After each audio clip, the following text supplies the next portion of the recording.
ముందుగా తెలంగాణ అమరుల తెలంగాణ, ఉద్యమాల తెలంగాణ, తమ రక్తాలు చిందించి ప్రపంచంలో ఎక్కడి లేని విధంగా ఆత్మ బలిదానాలు ఇచ్చి సాధించుకున్న తెలంగాణ ఆవిర్భావ దినోత్సవ శుభాకాంక్షలు అందరికీ. తెలంగాణ రోజు వచ్చినప్పుడు నాన్నతో పాటు, అంటే అనౌన్స్ అయినప్పుడు నాన్నతో పాటు అన్న సూర్యమన్న ఒక్కడే ఉండే. ఆ రోజు అనౌన్స్ అయిన రోజు చాలా ఆనందపడ్డాడు నాన్న, కళ్ళ నిండా నీళ్ళు తెచ్చుకున్నాడు. అట్లాగే గత 10 ఏళ్ళగా ఏమైంది, ఎటు పోతుంది మన తెలంగాణ అని మరో ఉద్యమ రూపాన్ని తీసుకోవడానికి ముందుకెళ్ళి అమరుడైపోయారు గద్దరన్న.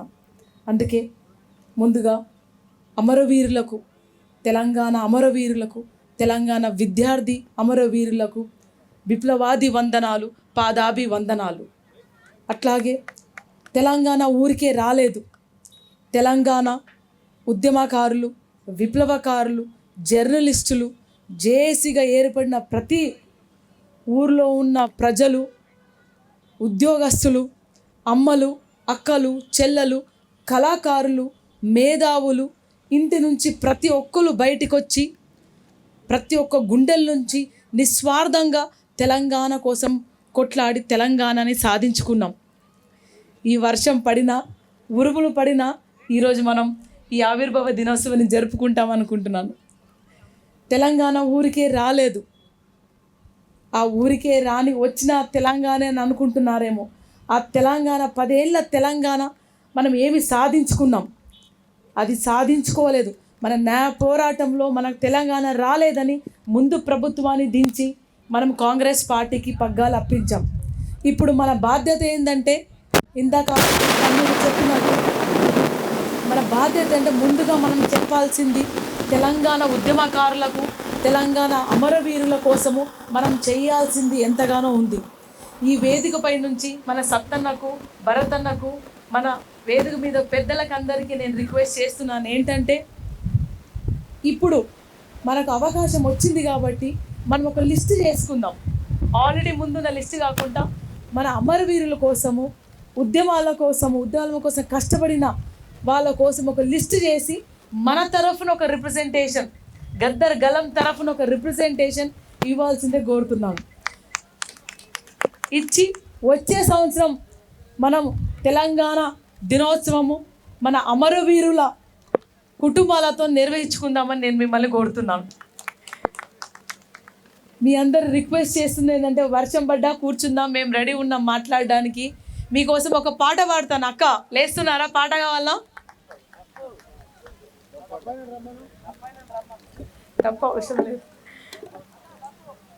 తెలంగాణ ఉద్యమము ఒక న్యాయ పోరాటమైన ఉద్యమం.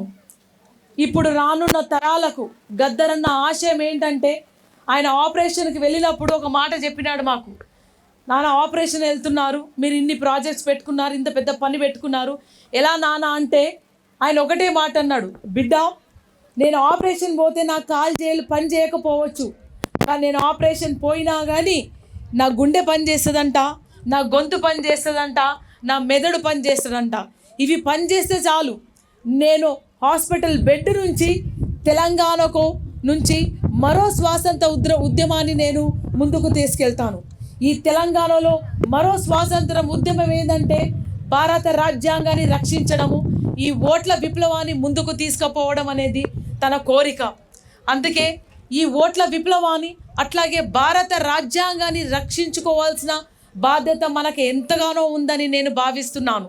ఈ భారత రాజ్యాంగాన్ని రక్షించే ఉద్యమం ఈ గద్దర్ గలం ద్వారా కూడా జరిపించాలని నేను కోరుతున్నాను. మీకోసం ఒక చిన్న పాట పాడతాను. ఎలా గద్దరన్న ఉద్యమం తన జీవితంలో ఒక పాట రూపంలో ఎలా ప్రజల్ని చైతన్యవంతం పంచారో ఒక చిన్న బిట్టుగా పాడతాను.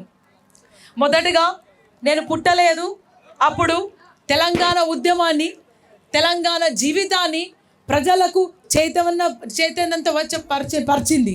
ఆ పాట వింటే ఇప్పటికైనా మనకు ఉద్యమ స్ఫూర్తినిస్తుంది. ఆ పాట ఏంటంటే, బండెన్క బండి గట్టి 16 బండ్లు గట్టి ఏ బల్లే వస్తావు కొడుకో, నైజాము సర్కరోడా నా జీల మించినోడు, నైజాము సర్కరోడా. చుట్టు చుట్టూ సూర్యపేట నట నల్ల నడమగు, చుట్టు చుట్టూ సూర్యపేట నట నల్ల నడమగు, నట నడుమ నల్లగొండ, చుట్టు చుట్టూ సూర్యపేట నట నడుమ నల్లగొండ. నువ్వు ఉండేది హైదరాబాదు, నువ్వు ఉండేది హైదరాబాదు, దాని పక్క గోలుకొండ, దాని పక్క గోలుకొండ, గోలుకొండ కింద కొడుకో నైజాము సర్కరోడా, గోలుకొండ కింద కొడుకో నైజాము సర్కరోడా. నీ గోరి గడ్డం కొడుకో నైజాము సర్కరోడా, నీ గోరి గడ్డం కొడుకో నైజాము సర్కరోడా. ఆ పాట వింటే ఇప్పటికైనా దొంగలని, ఎవరైతే తెలంగాణకు అన్యాయం చేయాలనుకుంటున్నామో వాళ్ళని ఖచ్చితంగా గోరి కొడతామనే ధైర్యం వస్తుంది. తర్వాత తెలంగాణ ఉద్యమం ముందుకు తీసుకొని పోతుంటే మనకొక పాట, అంటే సామాన్య ప్రజలకు చాలా మందికి అర్థం కాదు తెలంగాణ ఉద్యమం ఎందుకు అవుతుందంటే గద్దరన్న తన పాట ద్వారా తెలంగాణ ఎందుకోసం కావాలి, తెలంగాణ ఎందుకు అణిచివేయబడుతుంది అని ఒక పాట ముందుకు తీసుకొచ్చారు. ఆ చిన్న చరణం పాడతాను మీకోసం. అమ్మా తెలంగాణమా ఆకలికే కలగానమా, అమ్మ నీకు వందనాలమ్మో కమ్మని ప్రేమానిదమ్మో. ఎటోలా మట్టి చిప్పవో, ఎటోలా మట్టి చిప్పవో, గాయదొల్లా గాండ్రగొడ్డలివో, అమ్మా తెలంగాణమా. ఈ పాట విని ఉద్యమం ఇంకొక రూపం ముందుకు పోయింది.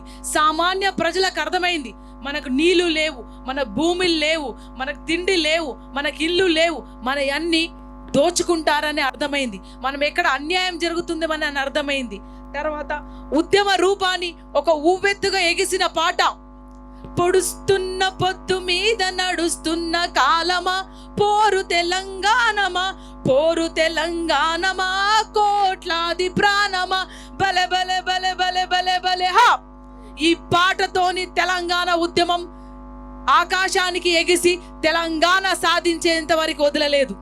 అట్లాగే చివరి కాలంలో గద్దరన్న, చివరి కాలం అనుకోలేదు, గద్దరన్న మరణించలేదు అనుకుంటున్నాను. గద్దరన్న ఇంకా జీవించున్నారు, మన సత్తన్న హృదయంలో జీవించినారు, మీ అందరు హృదయాల్లో జీవించినారు. ఇంకా అణచివేత ఎక్కడైతుండో అక్కడ గద్దరున్నాడు. గద్దరన్న ఒక పాట రాశారు, మరొక ఉద్యమాన్ని ముందుకు తీసుకుపోతాను, ఆ పాటనే మన ఆయుధం అనుకుంటున్నాను. ఆ పాట ఏంటంటే, బానిసలారా లెండిరా ఈ బాంచను బతుకులు వద్దురా, అడక తింటే మన ఆకలి తీరదు, గుది గుంజుకుందామురో. నా జన్మనిచ్చిన తల్లి, నా తోడబుట్టిన సెల్లివి, ఎన్నాలి కన్నీలు మీ కన్నుల నిండా నీలు, మీరు సింగులు జెక్కితే సాలో సింహం పరుగులు తీసు, చూలు దులుపుకొని పోవు, తోక ముడుసుకొని ఉరుకు, అమ్మా మీకు వందనం. నవతరమా యువతరమా భవిష్య భారత భాగ్యమా, తల్లిదండ్రుల స్వప్నమా, అమర ప్రేమికుల రూపమా, నిరాశ నిస్పృహ నిరుద్యోగముతో తెగించే తలపడే సైన్యమా, ధైర్యమా శౌర్యమా. నా బానిసలారా లెండిరా, రాజకీయ బానిసలారా రాజీ బతుకులు వద్దురా, ఒకే మనిషికొక ఓటురా, నోటుకు బలి పెట్టొద్దురా, వెల కట్టలేనిది ఓటురా, భావితరాల బాటరా, నా బానిసలారా లెండిరా. భారత మాత రాజ్యాంగం అభాగ్యుల ఆయుధం, 7 తరాల త్యాగం, అది జ్ఞాన యుద్ధముల గ్రంథం, వేదం శాస్త్రం. నా బానిసలారా లెండిరా. ఈ ఉద్యమం భారత రాజ్యాంగాన్ని రక్షించాలనే ఉద్యమాన్ని ముందుకు తీసుకుపోవాలని గద్దరన్న ఆశయం. భారత రాజ్యాంగాన్ని రక్షించుకుంటేనే మన సమాజం ఏర్పడుతుంది. ఓట్ల విప్లవం ఒక నిశ్శబ్ద విప్లవంగా ఓటుని రక్షించుకుంటేనే, ఓటుని బలి చేయకుండా ఓటుని రక్షించుకుంటేనే మన సమాజం ఏర్పడుతుందని గద్దరన్న గట్టిగా నమ్మారు. అందుకే గద్దరన్న ఆశయాన్ని తీసుకుపోవడానికి నేను ముందుకొచ్చాను. నాతో పాటు ఎంతో మంది కళాకారులు, విద్యార్థులు, మేధావులు, ప్రజలు వాళ్ళ వెన్నుండి వాళ్ళ వెనుకలుండి మీతో పాటు నడుస్తానని ఈ సభకు మనవి చేసుకుంటాను. ఈ అవకాశం ఇచ్చిన తమ్ముడు భరత్కి, సత్తన్నకు నా రిక్వెస్ట్ ఏంటంటే, మొదటిగా అమరవీరుల కోసము, రెండోది ఈ భారత రాజ్యాంగాన్ని రక్షించే ఉద్యమాన్ని ముందుకు తీసుకుపోదామని కోరుతున్నాను. ఈ అవకాశం ఇచ్చినందుకు మీ అందరికి ధన్యవాదాలు.